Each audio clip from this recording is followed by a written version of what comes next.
Hello and welcome to our Bible study. We are looking at the Psalms outside the Psalter. That is, we're looking at Psalms that aren't found in the book of Psalms for the most part. Um, my song this morning, my psalm is the Song of David, which is found in 2 Samuel 22. Now, as it turns out, this psalm is one which is also found in the book of Psalms. Um, If you turn over to Psalm 50, what you'll find is that this psalm is repeated. I'm not going to say almost verbatim, but it is generally considered to be uh, a parallel psalm to the song that we see here in 2 Samuel 22. We're not going to, as we begin, we're not going to take the time to read the entire song.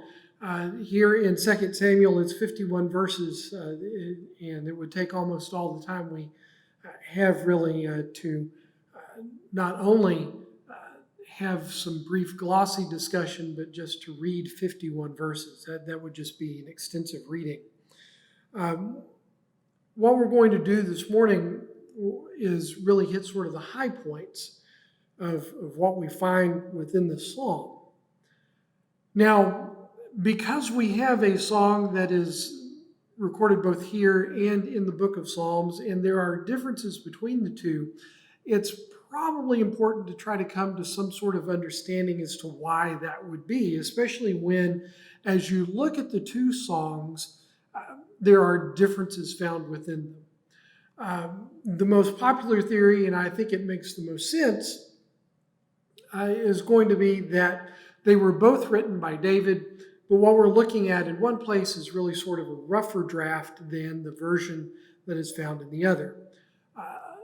Of the commentaries that I looked at which subscribe to this theory, really I think what we see is that this version here in 2 Samuel is considered to be almost the rougher draft, and then David or someone else took this song and polished it up to some degree or another, and then placed it in the book of Psalms. And so as you consider that there are differences between the two, understand that what you may be looking at is just generally a revision process that we in fact see all the time with songs. If you pull out a songbook and you have a look there at some of your old favorites, you're going to find variant wording. So one of my favorite hymns that sort of illustrates this is one that ends, depending on the version you're looking at, it God in three persons, blessed Trinity. Or it might, there's going to be some other variant that doesn't even necessarily have the same idea. And there are various reasons why folks who arrange music do that. Sometimes it's to bring it into conformity with what we believe to be orthodoxy. That is to say, there's something about the hymn as it was written that the arranger feels is unscriptural, and so they're bringing it into a more scriptural basis. Sometimes someone just disagrees with how someone laid some wording out and thinks that they can have something that will go a little more closely with the music that's been arranged. Whatever the reason is, you're going to find some variations in some hymns, and it's always one of the challenges, right, about moving to a new place, is that you're used to singing a hymn in a certain way. And when that congregation has a different songbook, chances are pretty good you can't just go through with your memorized hymn version and end up singing exactly the same thing as everyone else. And so as you consider this psalm, consider then that you're looking at different versions from different points in time. It could be that David had drafted this as a means of really sort of immediate praise, and we find that in 2 Samuel.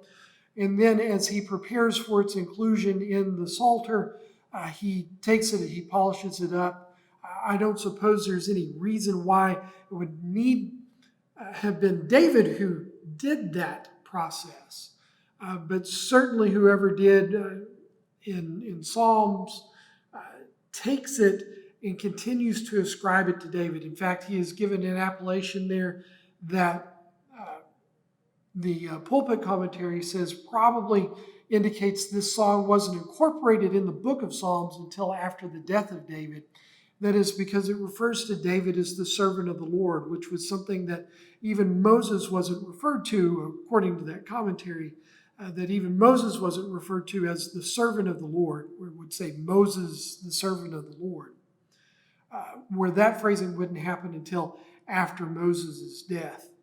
And so seeing David referred to that way in the book of Psalms, at least in that commentator's mind, would mean that that psalm was included after the death of David. But let's sort of jump into this psalm. This psalm really comprises of a couple of parts. One of those parts is found sort of right at the beginning, where it talks about who God is in relationship to David and his troubles.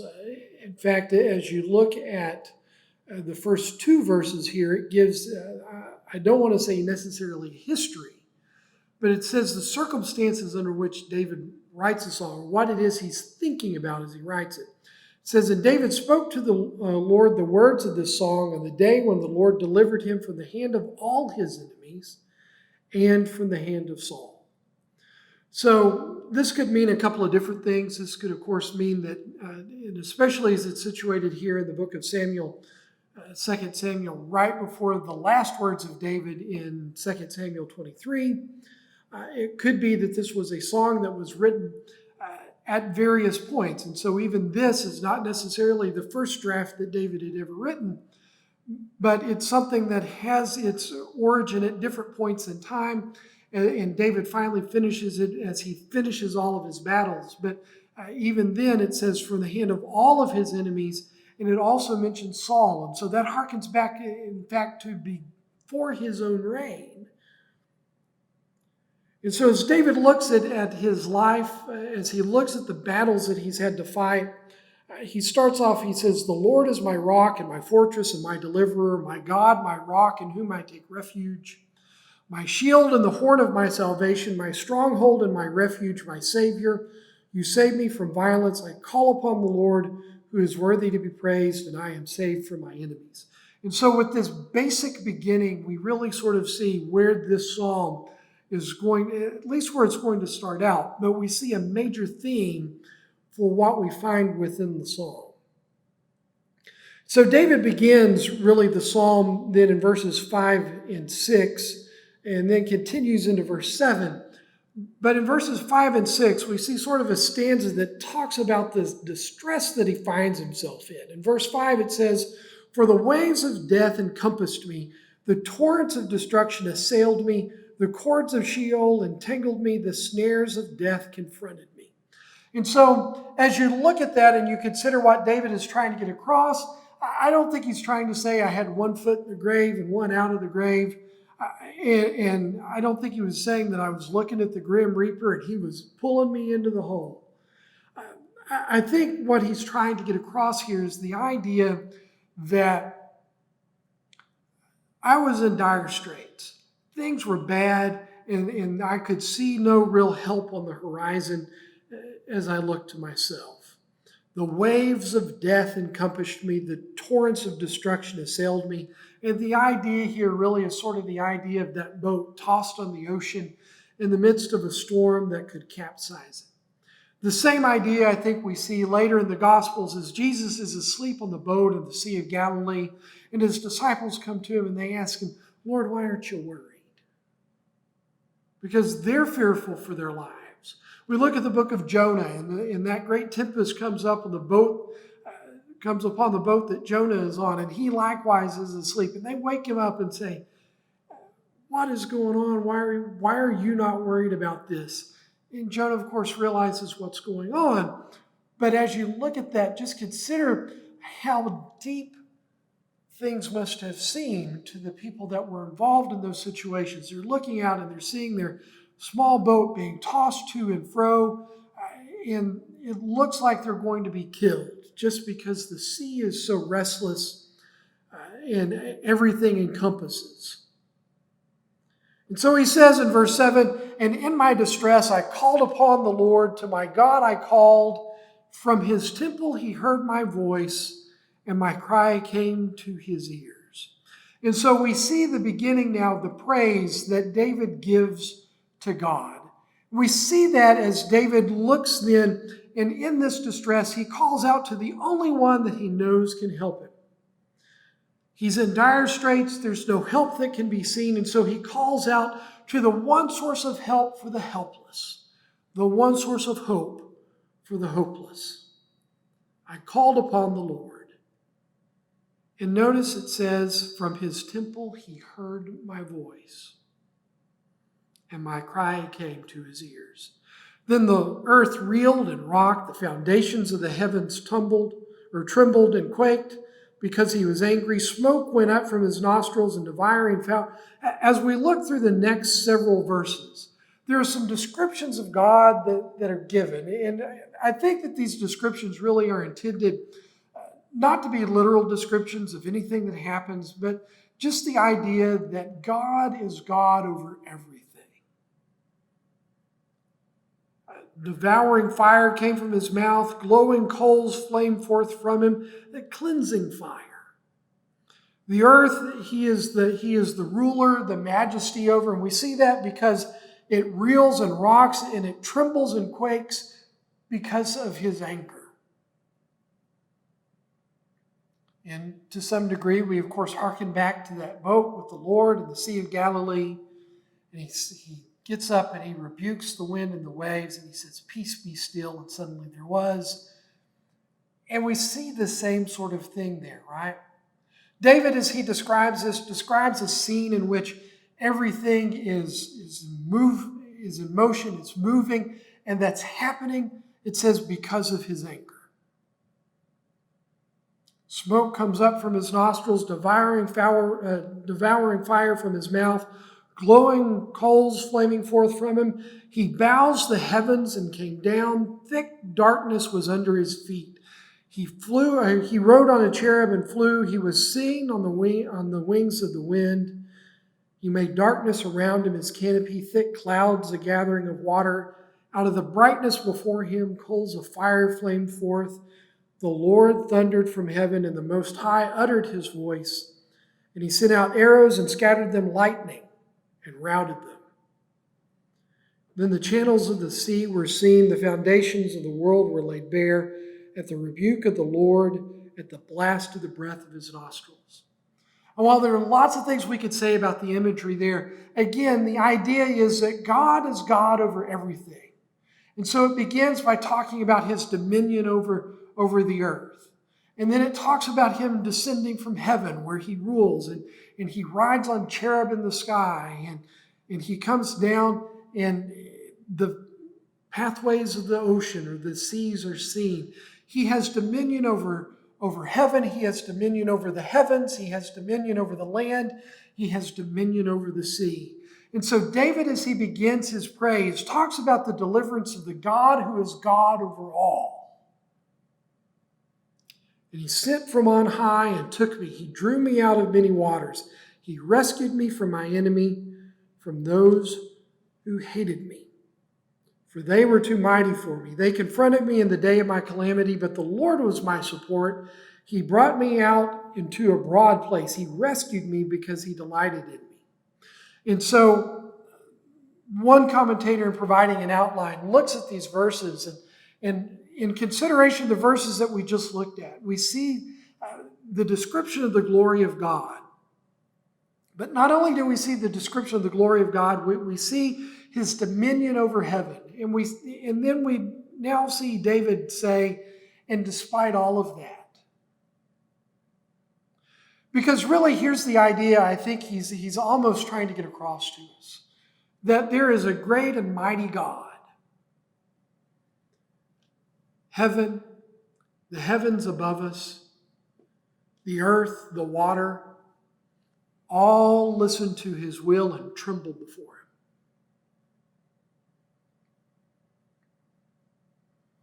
him. And when we think of someone that great and that mighty,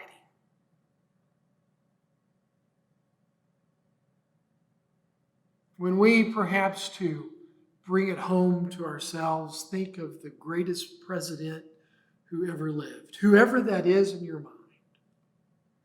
You think of the greatest president who ever lived. And would you send that person a letter? Would you try to call the White House switchboard when they were there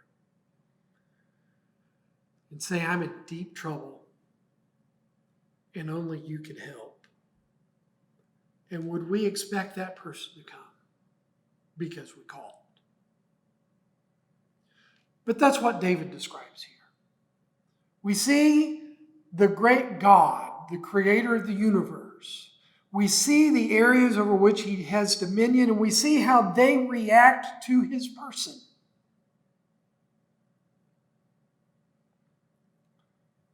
And he says, and he took care of me. He sent from on high, he took me, he drew me out of many waters, he rescued me. And so we have this great and powerful being who takes time to look after David. David is not ascribing his victories then in his life as something that happened because he was such a great warrior. He's saying these things happened because God was with me. If there is any glory to be had, if there is any praise to be given, it's not to give to me because I wasn't that good.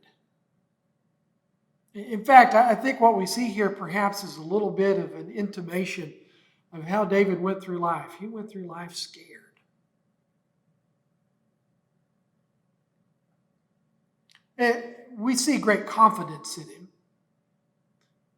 But he went through life, I think, fully understanding just how precarious his position always was.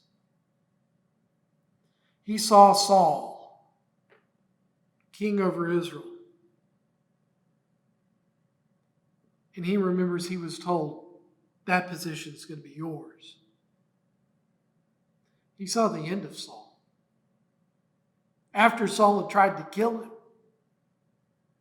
he saw the end of Saul and his friend Jonathan.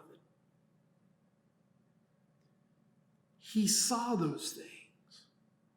And I think it might have helped to impress upon him the idea that we really need to listen to what God has to say to us. Because if God is willing to take away the kingship from Saul and give it to me, if I'm not paying attention to what he has to say, he can take the kingship from me and give it to someone else. And I think in the calamity that we see, especially Saul visiting on him, we see as David is delivered from those times and those places and all of that trouble, we see him coming to understand that he depends not on himself, but he depends on God.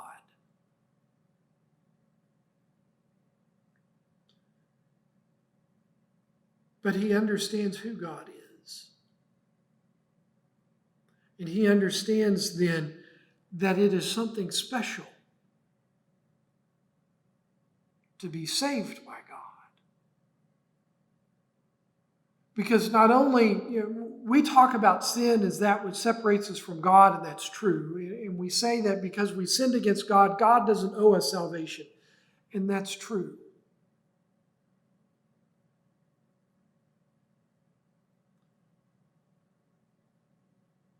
But we make things.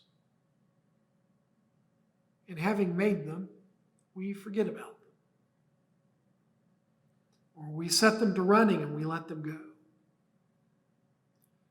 And we don't give much care or thought or consideration to them. And David says, I was in distress and I called out to God, the creator of the universe. And to use another set of phraseology that David gives us, who is man? He says, God thought of me. I called out to God and God thought of me. And he came to me and he rescued me. He dealt with me according to my righteousness.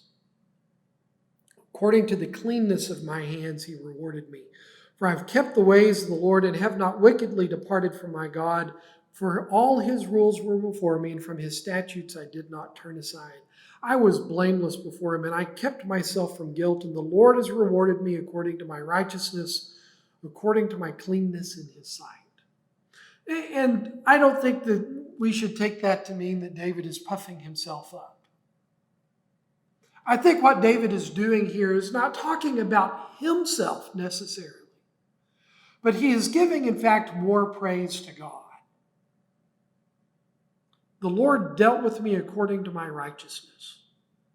And while there is a great deal of emphasis on David here, you see the word me and my a whole lot here.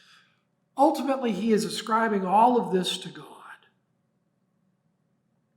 His rules were before me, and from his statutes I did not turn aside. Because of that, and I think this is the real thrust of what he's saying here, God did what he promised. The Lord has rewarded me according to my righteousness.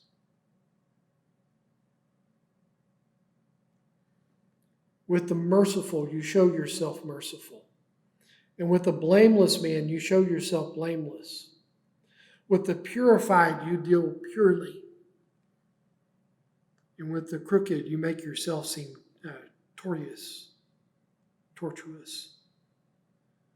You save a humble people, but your eyes are on the haughty to bring them down. For you are my lamp, O Lord, and my God lightens my darkness. For by you I can run against a troop, and by my God I can leap over a wall. This God, his way is perfect. The word of the Lord proves true. He is a shield for all those who take refuge in him. And I think that we tie this back to what we were considering, beginning back in verse 21, where it says, the Lord has dealt with me according to my righteousness. What he's saying here is that God is who God is. God is who God is. And he deals with us. Not the cliche thing to say would be he deals with us as he deals with us. But he deals with us according to his nature. And so he continues on and he says, so he's blameless to the blameless, and he's merciful to the merciful. With the purified, he deals purely. And with the crooked, he himself seems crooked. Because when you think crooked ways are straight and you see the straight way, it looks different, it looks odd. But you save a humble people while you bring down the haughty.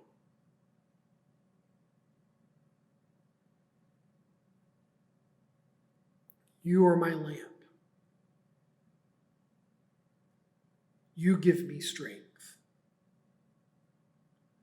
Your way is perfect. Your words are true. You are a shield. For who is God but the Lord?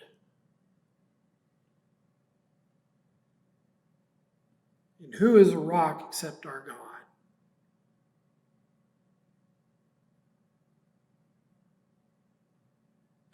This God is my strong refuge and has made my way blameless. He has made my feet like the feet of a deer and set me secure on the heights. He trains my hand for war so that my arms can bend a bow of bronze. You've given me the shield of your salvation, and your gentleness made me great. And so we see again the ascription of all of these wonderful things to God. Who is God but the Lord? And I think that's really a key verse to the entire psalm. We see this description, this great description of God, and we see how wonderful God is, who even as he controls everything and is this great and powerful being, he cares about me, the smallest of his creation.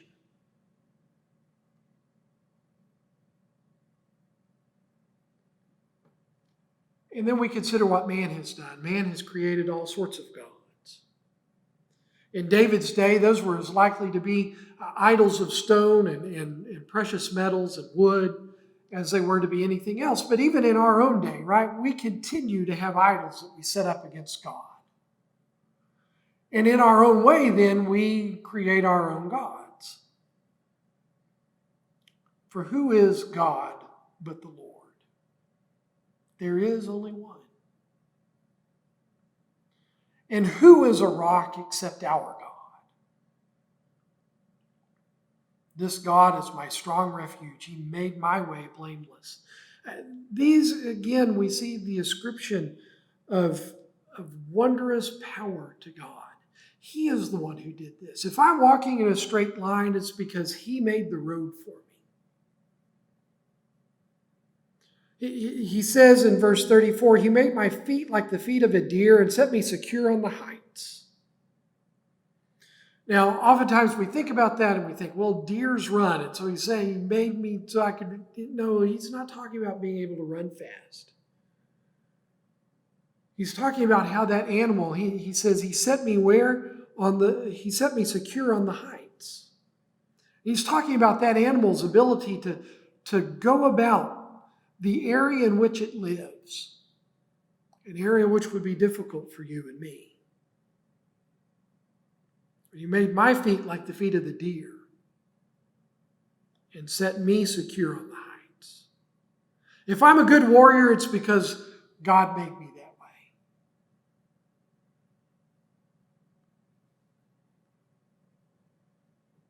He gave me a shield. Here he specifies, you have given me the shield of your salvation, and your gentleness made me great. Not all glory is found in seeming to be strong. That's a lesson that so many people need to learn today. We look at power and we consider power and we think that, at least as far as men are concerned, it seems like they think that power is all there is. But here he says, you've given me the shield of your salvation, and your gentleness made me great. You didn't give me a small place for my steps so that my feet wouldn't slip. You created a wide expanse.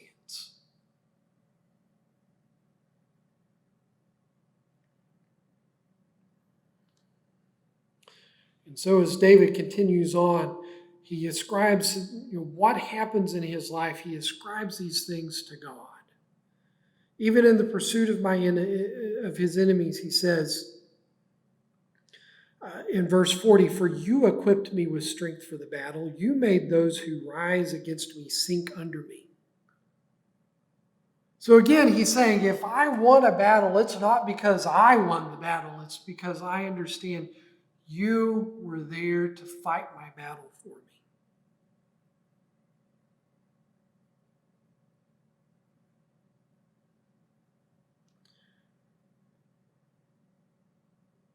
And so you delivered me from strife with my people.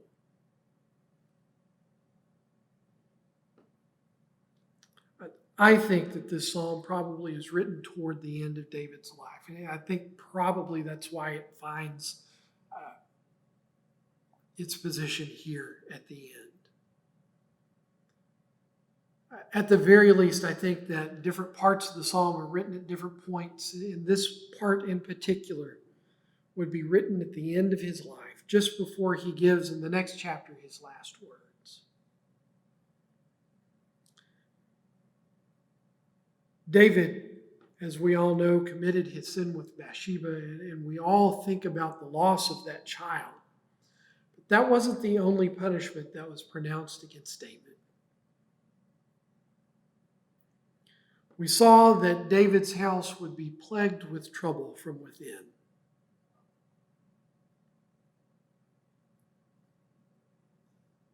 And we see that come to fruition, usually at the hand of members of his own family.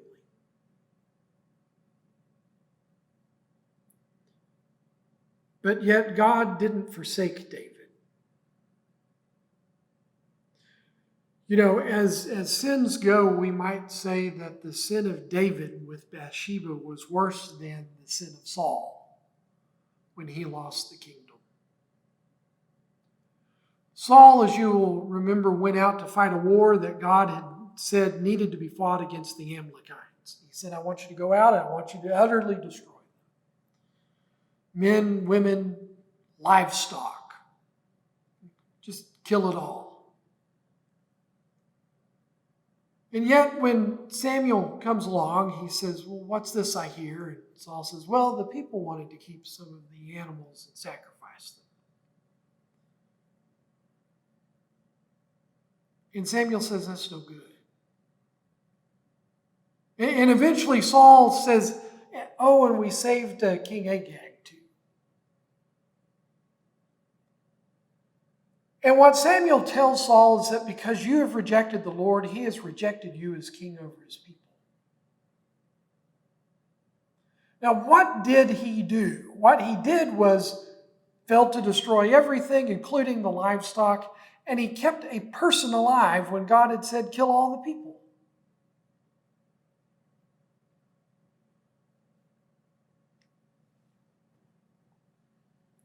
So as we look at it, and then we consider what David did. David had an affair with a woman. And whether she was a willing participant or not, ended up getting her pregnant. And then brings her husband home, tries to get him to go to bed with his wife, that he might think that the child was his. When that doesn't happen, he does it again the next night after first trying to get the guy drunk. And then when even that doesn't work, he sends him off back into battle and basically commands his commander to have the man killed in the front line. Make certain he dies. So as we consider, according to our way of thinking, as we consider what happens here, Saul's sin seems better. He kept someone alive versus David's. He had someone killed. And yet, David doesn't lose the throne. And I think a large part of that has to do with the fact that what happened between David and Bathsheba, as sinful as it was still an anomaly in his life. This is why he can say that he had turned from the paths of God. That was an anomaly.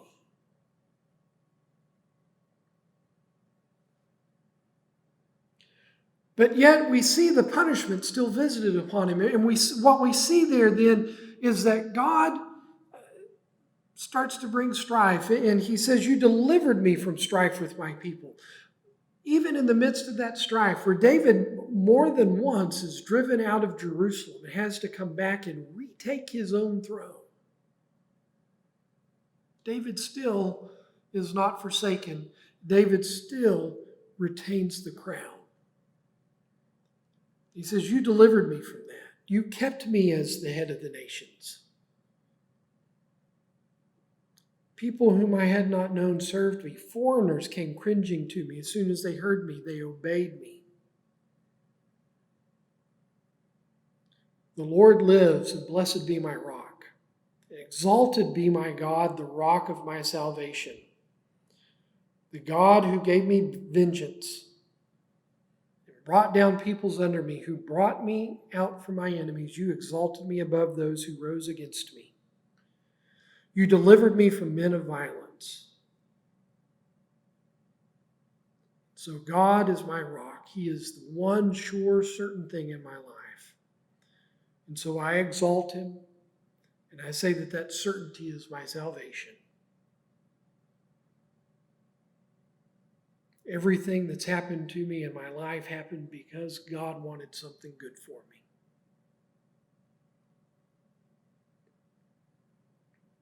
And so in the last two verses, he says, For this I will praise you, O Lord, among the nations, and sing praises to your name. Great salvation he brings to his king and shows steadfast love to his anointed, to David and his offspring forever.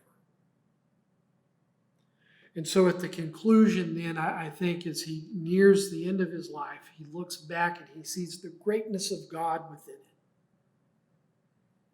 And whether we look at 2 Samuel here or we look in the book of Psalms at its parallel passage, what we see is the ascription of glory to God.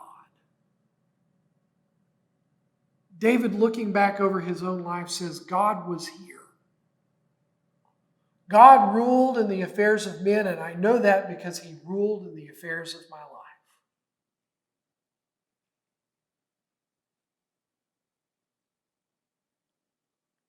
That's not a bad way to be able to look at the end of your days.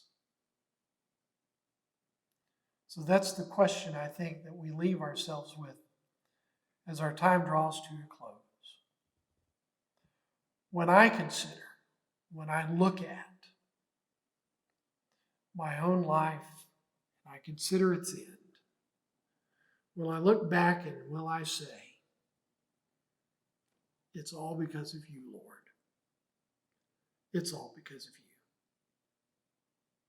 Thank you.